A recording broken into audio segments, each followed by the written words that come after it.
থেকে বড় কথা, ব্রাহ্মণ্যবাদ সমাজকে শেষ করছে।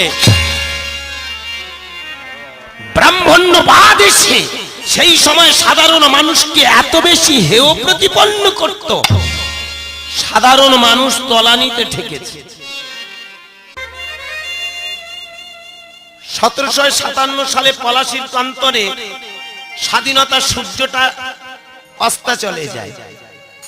প্রায় 200 বছর ধরে ইংরেজরা রাজত্ব করেছে। অনাচার, ব্যভিচার, অত্যাচার, নিপীড়ন, নির্যাতন হতে হতে হতে হতে এমন একটা পরিস্থিতি হলো যখন আমাদের দেয়ালে পিঠ ঠেকেছে।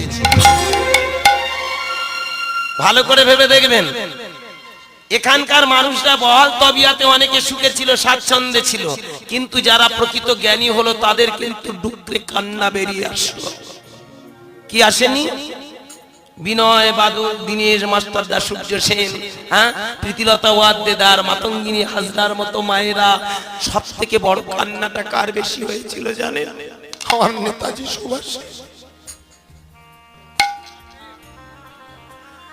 নেতাজি সুভাষ দেখেছিল এইভাবে যদি অত্যাচার, ব্যভিচার, অনাচার হয় তাহলে আমার ধরিত্রী মা বড় কষ্ট পাচ্ছে।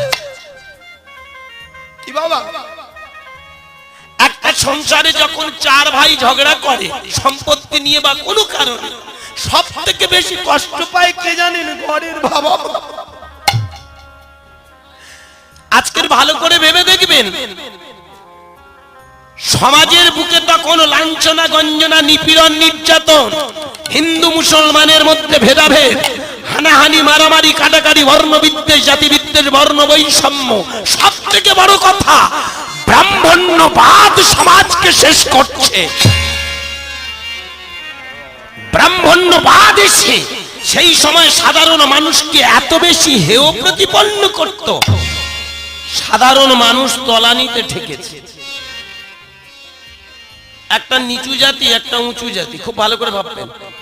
একটা ব্রাহ্মণ আর একেবারে যারা শূদ্র, নিকৃষ্ট, যাদেরকে সমাজে আমরা নিকৃষ্ট বলছি, অসুচি বলছি, দুজনে রাস্তা দিয়ে চলছে। কোন কারণে যদি সেই মানুষটার, ছোট জাতের মানুষটার ছায়া এসে যদি ডিঙত, তবে সে ব্রাহ্মণটা স্নান করে তবে ঘরে ফিরত।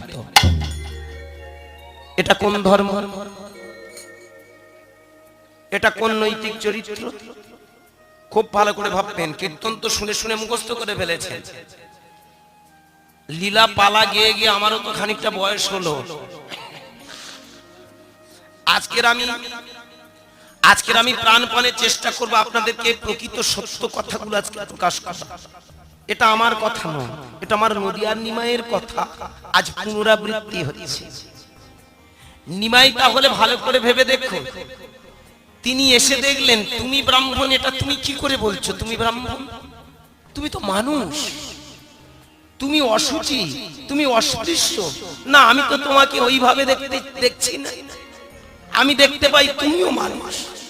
কি ভালো করে ভেবে দেখবেন, হিন্দু নয়, মুসলমান নয়, খ্রিস্টান নয়, জৈন নয়, মুচি নয়, মেথর নয়, ধনী নয়, গরিব নয়, উঁচু নয়, নিচু নয়, সবাই কিন্তু মানুষ। সেই মানুষ নিজেরাই ক্লাসিফিকেশন করে, ডিভাইড করে সমাজ, সংসার, রাষ্ট্র, পৃথিবীটা সর্বনাশ করছে। অসহায় মানুষের মাথায় কাঁঠাল রেখে কোয়াগুলো ভেঙে খাচ্ছে ওই সমাজপতিরা। ভালো করে ভেবে দেখবেন, আপনার বাবা মারা গেছে, মা মারা গেছে,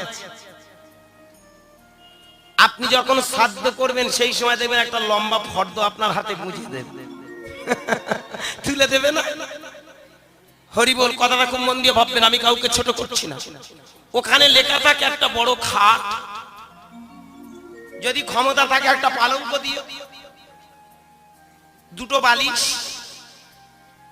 একটা ব্ল্যাঙ্কেট, মানে বেশ একটা ভালো কাঁথা, একটা ভালো মশারি, একটা ছাতা, দুটো ভালো দামি জুতো।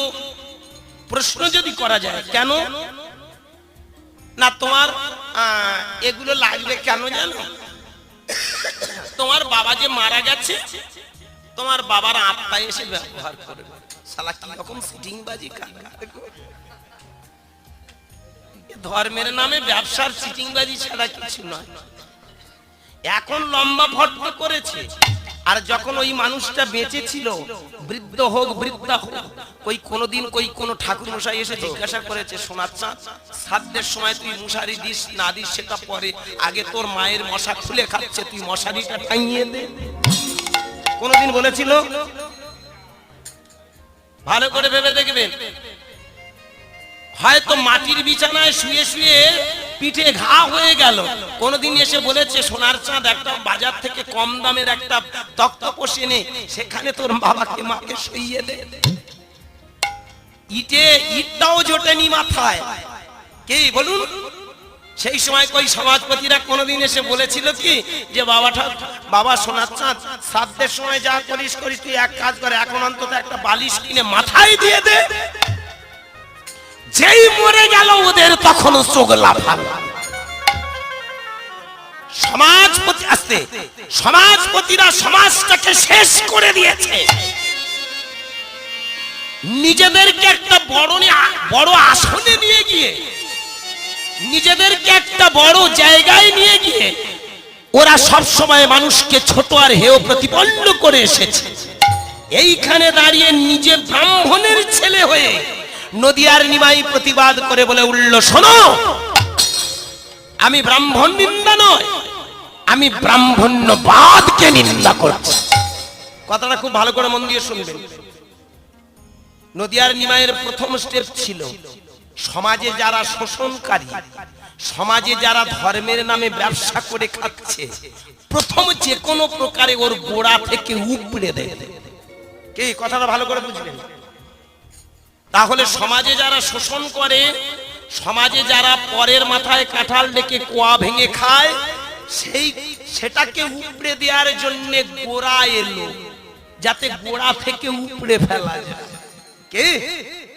সেইখানে দাঁড়িয়ে নদিয়ার নিমাইয়ের প্রথম স্টেপ ওই ব্রাহ্মণদের বিরুদ্ধে একটাই কথা, এতদিন তোমরা ব্যবসা করে খেয়েছো, তুমি নিজেকে চেনোনি, নিজেকে জানোনি, আগে নিজেকে চিনতে শেখো। মানুষকে তুমি ঘৃণা করো, কিন্তু মনে রেখো এই পৃথিবীতে আমরা সবাই একই পিতার সন্তান। আজকের এই হরিবাসরে ভক্তমণ্ডলী, ভক্তিমতী মায়েরা, আজকের এই কীর্তনের বাসরে দাঁড়িয়ে আমি যে কথাগুলো বলছি একটু মন দিয়ে ভেবে দেখবেন। এখানে কেউ ধনী নয়, কেউ গরিব নয়। আছে বাবা, এমন অনেক মানুষ আছে যারা অনেক কোটি কোটি টাকার মালিক। আপনার যত টাকা থাকুক না কেন, হরিবাসরে আসতে আপনি কিন্তু একেবারে তার সন্তান, ধনী নয়। এখানে এখানে বসে আছেন অনেক মানুষ আছে যারা কোটি কোটি টাকার মালিক, টাকা রাখার জায়গা নেই, কিন্তু হরিবাসরে এসে তারা হাত তুলছেন। আবার এমন অনেক গরিব মানুষ আছে যারা রাস্তা করে খেতে পায় না, তারাও হরিবাসরে এসে হাত তুলছে। এটা কে শিখিয়ে গেছে? আমার নদিয়ার চাঁদ দেখিয়ে দিয়ে গেল। তুমি যে ধনের গর্বটা করছো, বলো তো কতক্ষণের জন্য? আজকের এখানে ভক্তমণ্ডলী, আমার ভক্তিমতী মায়েরা, আমরা এত টাকার গর্ব করি, এত ধন সম্পদের গর্ব করি, এত জমির গর্ব করি, এত টাকা নিয়ে আমরা নিজেদেরকে অহংকারের মঞ্চে বসিয়ে রেখেছি। কিন্তু ভেবে দেখুন তো, ও টাকা কি আমাদের? ও ধন সম্পদ কি আমাদের?